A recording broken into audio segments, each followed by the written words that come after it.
Fight for Independence, Middle Adolescence by Lenita, Julie, Kylie, and John.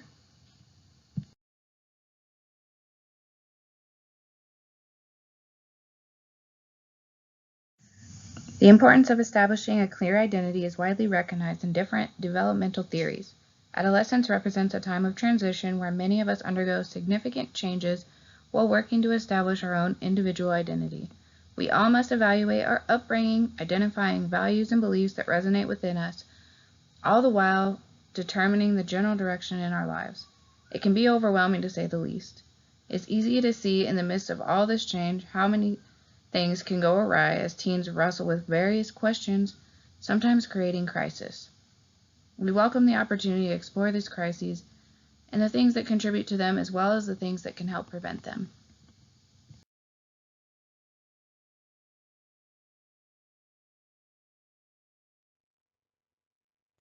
The limbic system is a group of structures located deep within the cerebrum.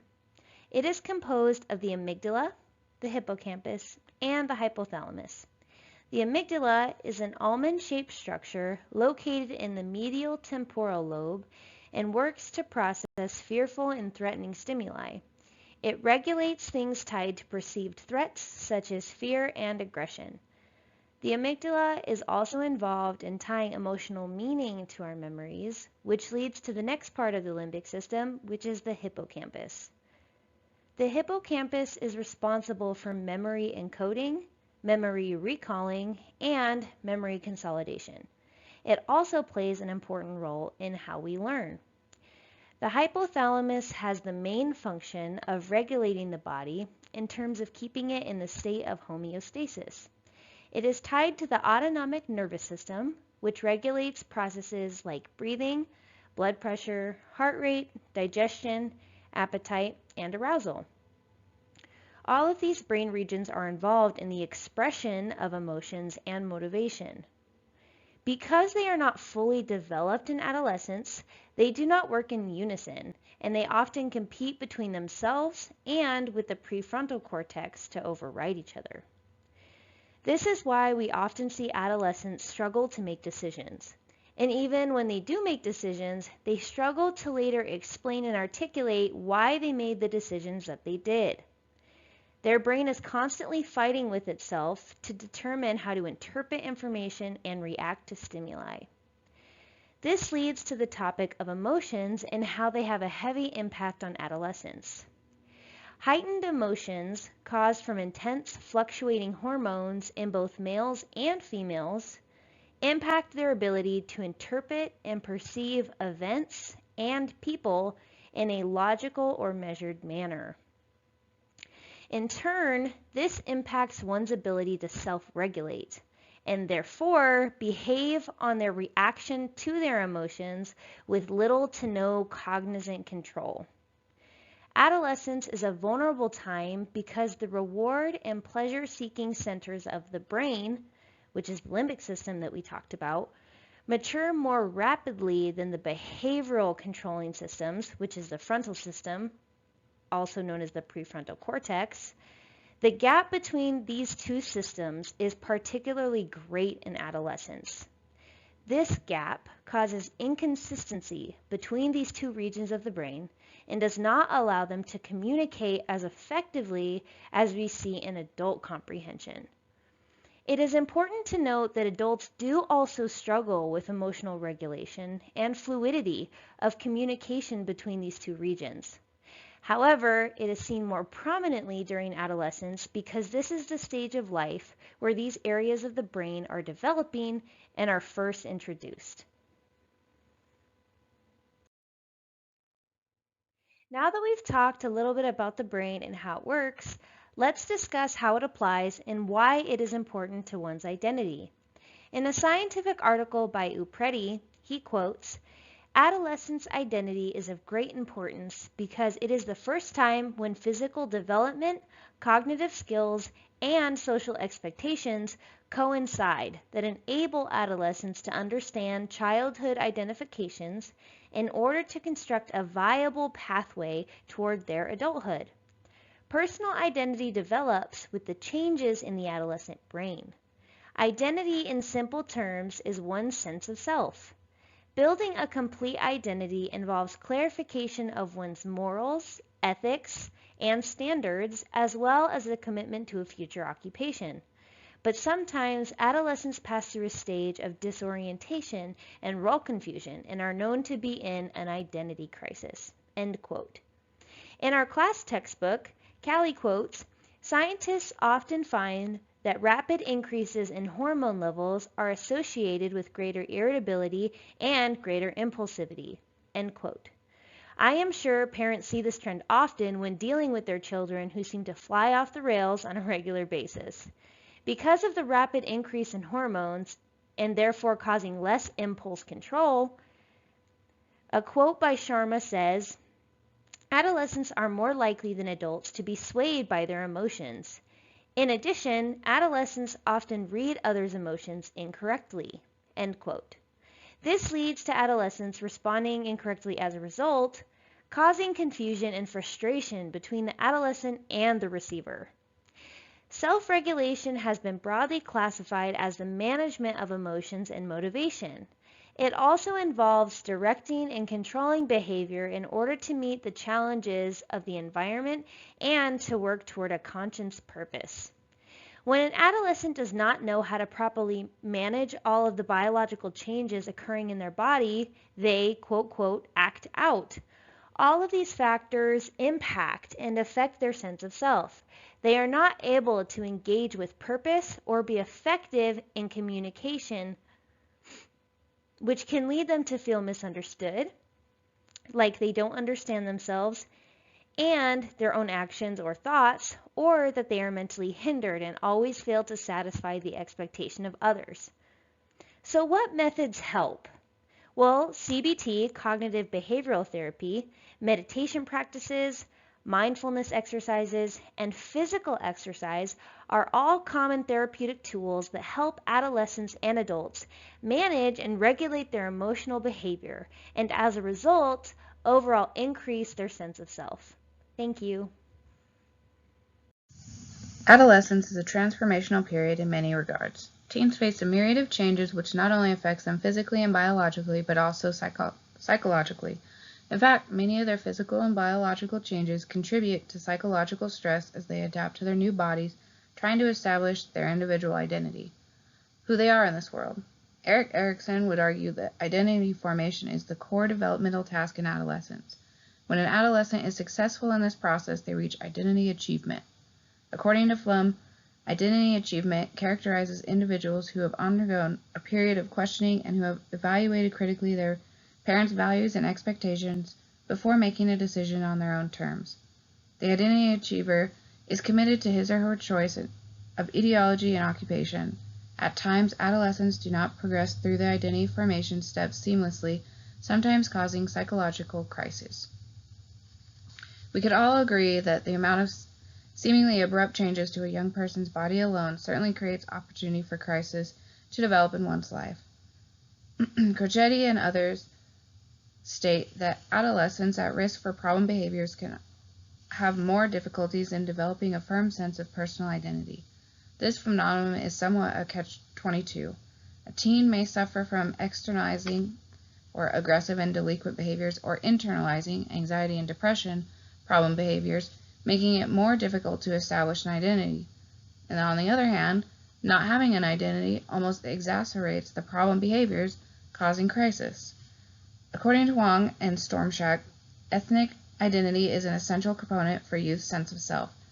Being established is an important aspect of identity development and is associated with many positive psychological outcomes. So then, we could argue that if minority groups fail to begin establishing or achieve a strong ethnic identity, they will be at greater risk of experiencing crisis throughout their adolescence, in their identity formation overall, but also more strongly in areas such as stress and social function. Mental health problems often emerge in middle childhood and adolescence. Therefore, being proactive and resolving to act preventively is best to decrease the opportunities for negative psychological effects that can arise or be exacerbated throughout adolescence. Both adolescents and their parents can benefit from counseling as they traverse identity formation, especially in understanding how brain development contributes to changes. One successful intervention being utilized right now is CBT. Cognitive behavior therapy has shown substantial benefits in reducing depression and anxiety among adolescents. Further, it can be used in individual counseling or even in a broader group context provided through school programs and school counselors. And a group in South Africa is doing just that. The core steps of this program are to enhance self-esteem, promote helpful thinking, develop emotional regulation, and empower goal-focused action. This is just one of many examples of the benefits of counseling in adolescence. Finally, adolescents will undoubtedly start seeking independence and autonomy. However, parents should still seek to be active partakers in their teens' lives, even if it seems they are pushing you away. We turn to John and how culture affects adolescent development. We can look at the socio-cultural values of Generation Y, Generation Me, by comparing them to the baby boomer generation, which is often referred to as the greatest generation alive. Some of the values of the boomer generation is that they were a lot more selfless, comparatively. They didn't think about their own lives just by themselves, separate from their parents, separate from the expectations of others around them. But no, they were very selfless. They fought, they bled for their children so that their children could live in a better world. They worked at the same job for decades. They knew that confidence and self-esteem took time to acquire, and one couldn't simply speak those things into existence. They knew and believed in concepts such as practice, hard work, diligence, and contentment, and also commitment. The diagram on the right shows the age disparity when getting married between boomers and meers. Getting married at younger ages, as the boomers did, around 18-ish, means you will be taking on several adult attributes that will otherwise be hard to acquire. First, when you get married and start a family, your life stops being just about you. Second, when you have kids, you must make more responsible choices. Third, when you are settled down, your life becomes more structured. And lastly, age is a factor. When you have kids at an older age, that means they're going to be spending less time with their grandparents, who will eventually be getting ill and probably dying. And so that means that they're having less of an influence by the older generation. These are all huge factors when it comes to identity, self-value, and self-understanding. All of these factors contribute to social anxiety and to the identity crisis of the current generation. In the midst of an identity crisis in today's youth, there is hope. Many of today's youth ask themselves the question, who are we? Many see the youth of today as whiny, selfish, self-indulged, privileged, and lazy. However, there is another side. Today's youth and young adults value authenticity above almost everything else.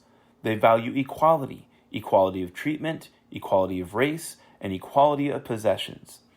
They ask questions like, does any one person really need to own half the world?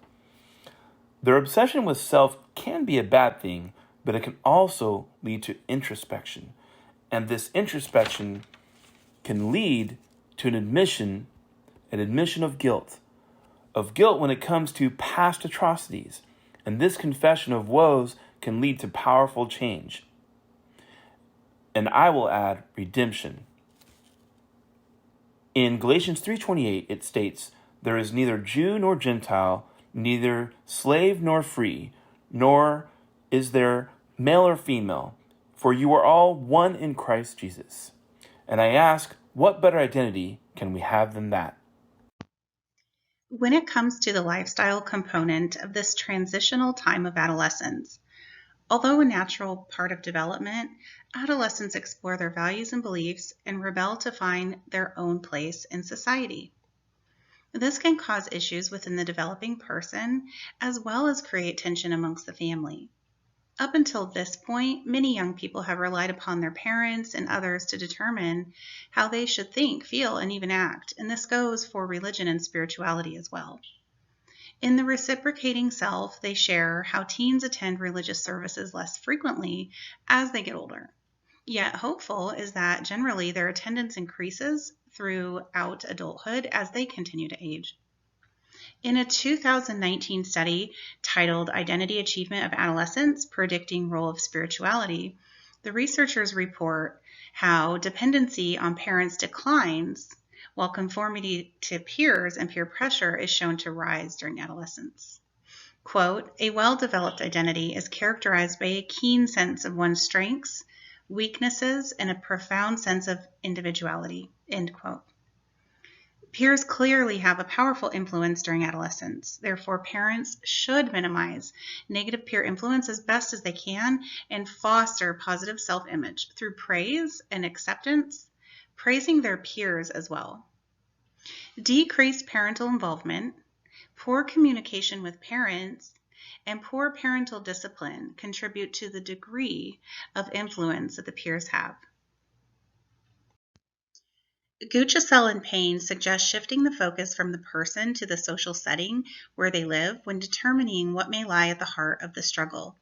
As they state, children learn what they live. Guidance should also be offered, not control. Kale and Kavanaugh mention when parents encourage discussion and recognize their children's autonomy, the youth will feel encouraged and they're more likely to achieve a healthy identity. When youth have close friends whom they trust, they also feel more secure exploring alternatives. And development is based on experiences occurring in a bidirectional relationship between a person and their environment. The authors of The Reciprocating Self say adolescence is an intense period of growth, one in which young people need the presence of others. Furthermore, spirituality is dependent on sociality. Spirituality is thus contingent on social being, and being social is the foundation for religious experiences. The National Study of Youth and Religion found religious belief and participation positive related to higher well-being, states Balswick and other contributors. Research suggests a positive relationship between high religiousness and high identity achievement. Spirituality has been found to help improve one's well-being and their mental health. To quote the findings from the Identity Achievement of Adolescence, Predicting Role of Spirituality study again, spirituality encourages self-empowerment and elevates the importance of emotions, such as hope, compassion, forgiveness, and a sense of purpose. Dolehite and co-authors recommend that parents teach by authentic role modeling, avoiding religious and spiritual perfectionism, and promote meaningful conversations between them and their children. Through discussing how biological, psychological, socioculture, and lifestyle impact middle adolescence, we've all touched on the importance of identity formation as it relates to love and relationships.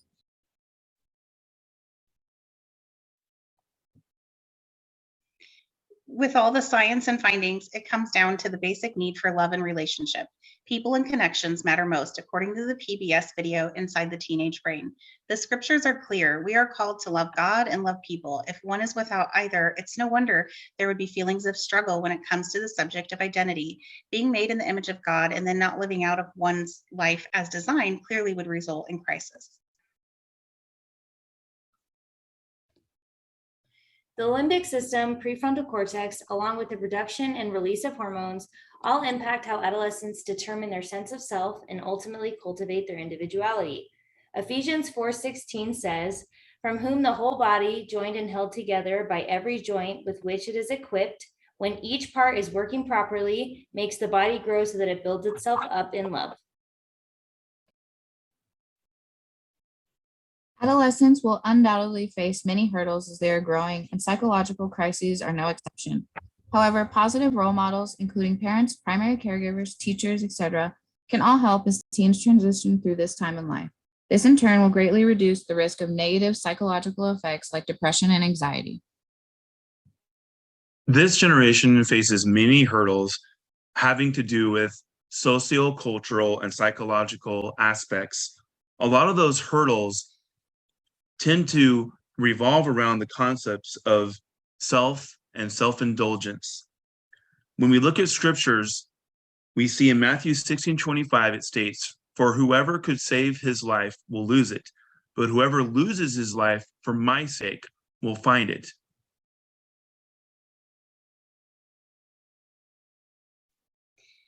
The recommendation to our youth and suggestion when counseling adolescents is to remind them to be authentic with themselves, with God, and with others. We need to encourage them to be involved within their communities and communicate with others. They should also look for opportunities to be altruistic. They should understand the importance of being mindful of who they surround themselves with. Adolescents need clear parental boundaries with an appropriate amount of space to exercise their autonomy while still receiving support and guidance.